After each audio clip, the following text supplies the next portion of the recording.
We begin in the Chinatown district of Acmetropolis, where Lexi and Duck are out on the town picking up Chinese food for the rest of the team. Duck is eager to get back to HQ because ducks and Chinese food don't mix, while Lexi wants to at least see the sights.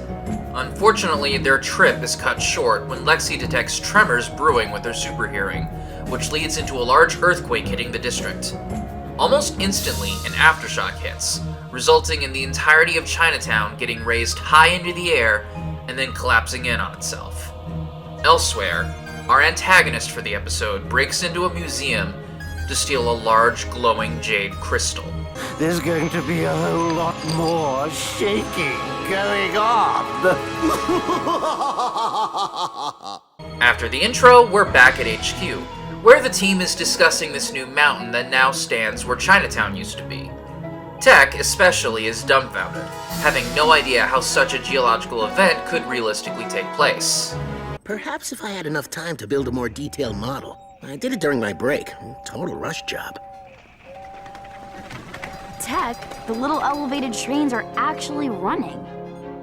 And on time. Tech loves trains. Zadavia summons herself into the room with a proper explanation, claiming the one behind it all was one Dr. Thaddeus Dare. Zadavia explains that Dr. Dare was a reclusive yet brilliant scientist who believed that humans could, one day, control all forms of rock. On the day of the meteor impact, Dr. Dare became horribly disfigured and his mind had gone mad, which led to him being unpersoned by the scientific community. Having fled deep underground, Zadavia has a strong feeling that the earthquakes are part of a bigger plan to enact revenge.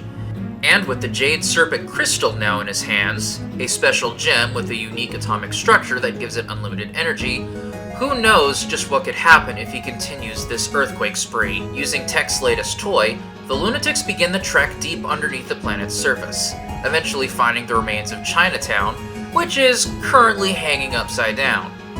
After traveling further down, the driller gets stuck on some weird rocks. Weird rocks that start moving. Unable to get away, one of these golems smashes through the drill's cockpit and grabs Lexi, ending Act 1.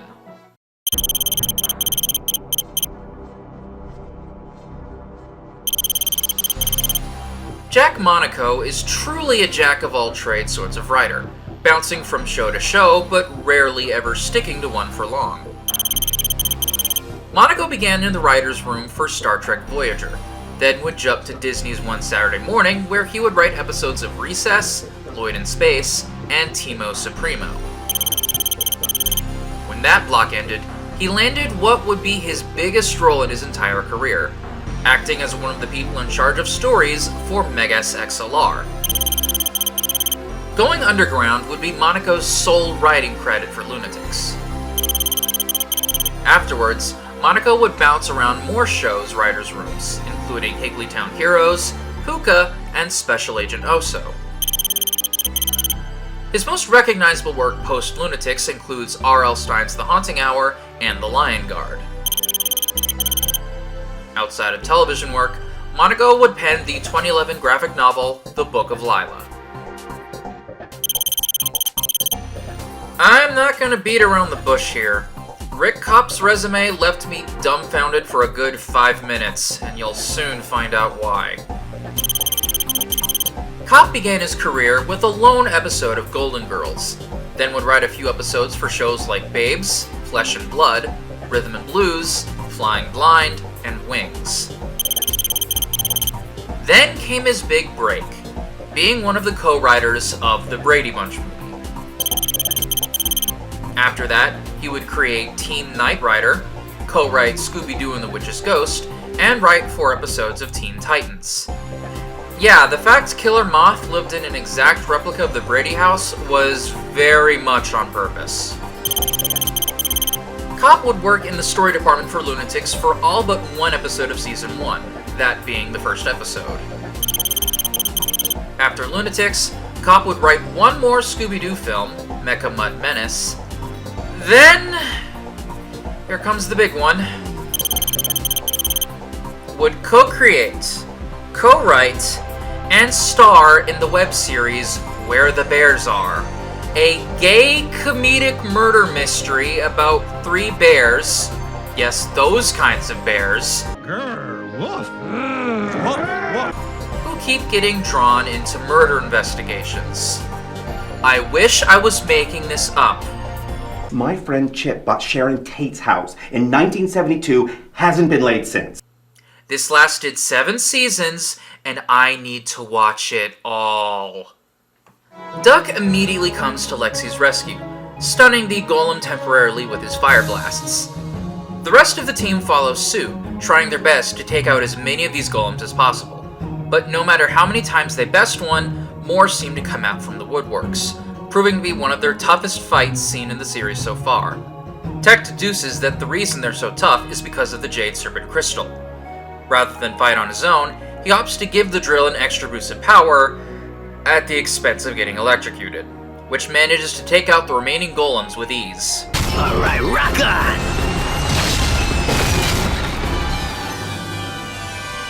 Ace deduces that the golems were likely security placed by Dr. Dare to keep any intruders at bay, which must mean they're getting close to wherever he's hiding.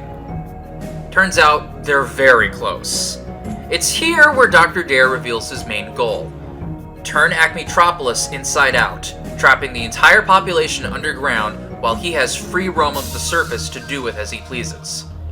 Before the Loonatics can have a say, Dare uses the power of the crystal in an attempt to entomb them in rocks, the team taking shelter inside Tech's drill. After making an easy getaway, Zadavia reports that Dare is already beginning his assault on the surface. The Loonatics make their way back up, only to find Acmetropolis already in ruins, with Dare's lair sitting atop a high mountain. Using ATVs, the team makes the trek up the mountain, only to be greeted by more golems. Once inside, the team finds the crystal. Tech theorizes that reversing it is as simple as giving it a charge of electromagnetic radiation. Before they can do anything about it, though, Dr. Dare reappears and uses the crystal to encase them all in jade. Hey, what's with the rock candy? You'll become my own personal statues, a commemorative of what once was, not that I'm paying tribute to you. Though, Dare really should have encased them all the way, as Ace is able to use his eye beams to shoot the crystal and free them. Ace and Dr. Dare go at it head-to-head, sword against staff.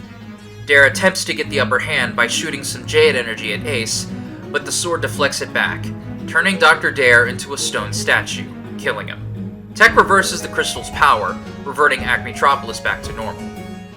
Back at HQ, the team salivates over a large feast of Chinese food gifted to them by the Chinatown residents. Zadavia chimes in with a job well done, revealing that Dr. Dare is now a statue in a park. Ace offers Zadavia the chance to swing by and join them in eating, but Zadavia says she has other matters to attend to. The episode ends with Slam's appetite getting the better of him. Let's eat! Despicable. Does anybody have a towel? Slam, you gotta gorge with your mouth closed. You've probably noticed by now that we're starting to see somewhat of a recurring theme here. Nearly all of the plots have dealt with some sort of aftermath regarding the meteor strike. Gunnar used the strike to his advantage by slipping through during the event. A fissure opened up at the impact site, revealing the Fuzzies. Black Velvet's eyesight has permanently been damaged. And now we have Dr. Dare, a once brilliant scientist who went mad after the resulting shockwave horrifically disfigured part of his face, a la Phantom of the Opera. It's becoming more and more apparent that the Loonatics getting their powers was likely something of a fluke, as more and more negative aspects outweigh the positives.